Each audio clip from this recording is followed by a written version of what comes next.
Hello friends, welcome to my channel.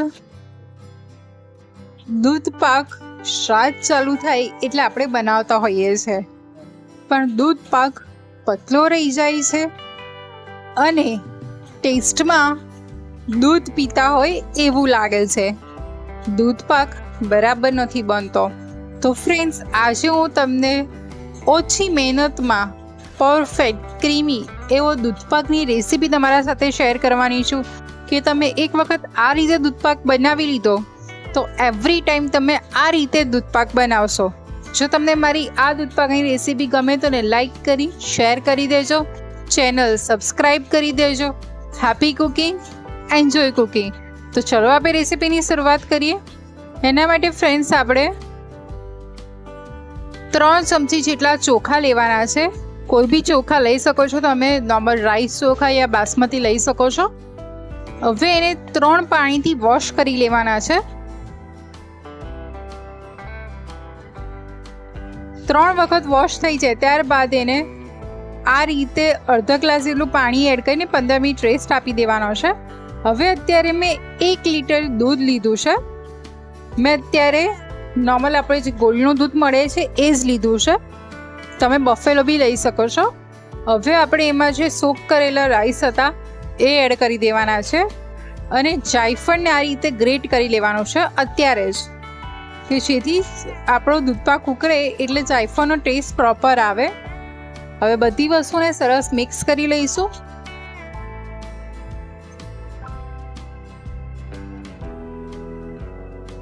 હવે આપણે એમાં 1 બાઉલ જેટલી ખાંડ એડ કરવાની છે. તમે ગળપણ તમારા ટેસ્ટ મુજબ એડજસ્ટ કરી શકો છો.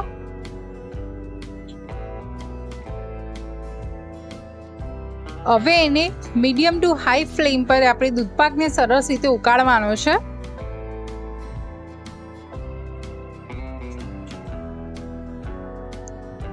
હવે આપણે 1 બાઉલમાં 5 ચમચી જેટલું કેસર લઈશું અને આપણે આ જે ગરમ કરેલું દૂધ છે એમાંથી થોડું દૂધ આમાં એડ કરી અને એને 10 મિનિટ રેસ્ટ આપી દઈશું કે જેથી કેસર પ્રોપર દૂધમાં ઓગળી શકે, જેથી એનો કલર વ્યવસ્થિત ડેવલપ થઈ શકે.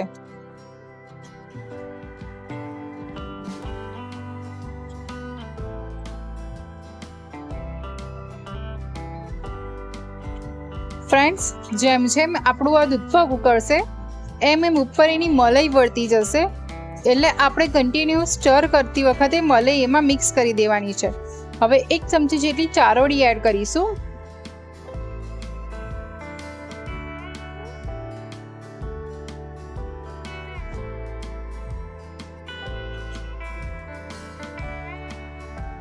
પાંચ ચમચી જેટલો ઇલાયચી પાવડર એડ કરવાનો છે. ઇલાયચી આ સ્ટેજ પર એડ કરવાથી ઇલાયચીનો ટેસ્ટ જેમ ઉકળશે એમ દૂધપાકમાં બહુ સરસ આવે છે.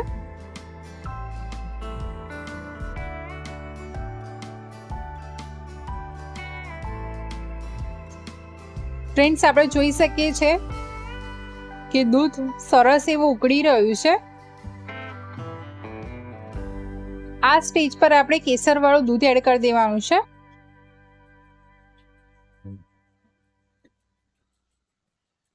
અને બધું સરસ મિક્સ કરી લેવાનું.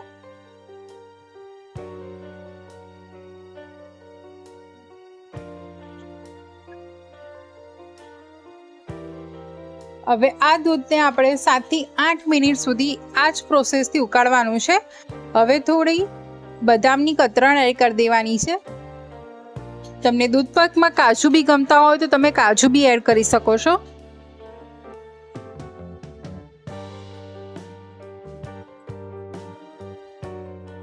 આ સ્ટેજ પર આપણે થોડી બદામ એડ કરવાથી બદામની ફ્લેવર બી આપણા દૂધપાકમાં એડ થઈ જશે જેમ ઉકળશે એમ. અને કેસર એડ કરવાથી આપણા દૂધપાકનો કલર બહુ સરસ આવે છે.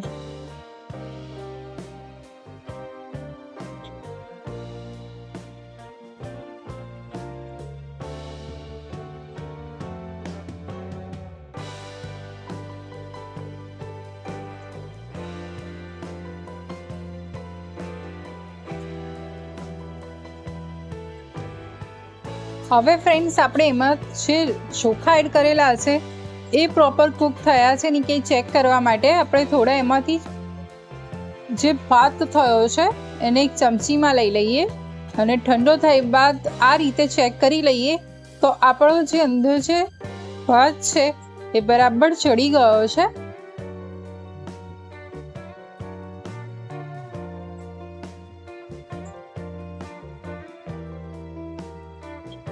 આપણો ભાત બરાબર ચડી ગયો છે એટલે હવે આપણે એને 5 થી 7 મિનિટ સુધી મેક્સિમમ ઉકાળવાનું છે.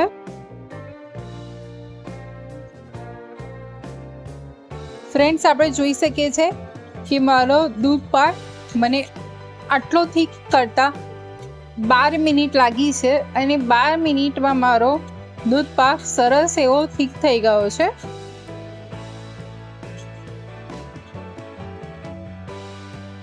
તમે જોઈ શકો છો અને દૂધ પાક અત્યારે ગરમ છે. ઠંડો થઈ ગયા પછી હજી થોડો થીક થશે. તો ફ્રેન્ડ્સ, આપણો દૂધ પાક સરસ એવો ઉકળીને રેડી થઈ ગયો છે. હવે એમાં થોડી પિસ્તાની કતરણ બી એડ કરી દઈશું અને બીજી બદામની કતરણ એડ કરી દઈશું અને થોડું રૂમ ટેમ્પરેચર પર આવે ત્યારબાદ એને ગરમા ગરમ સર્વ કરીશું.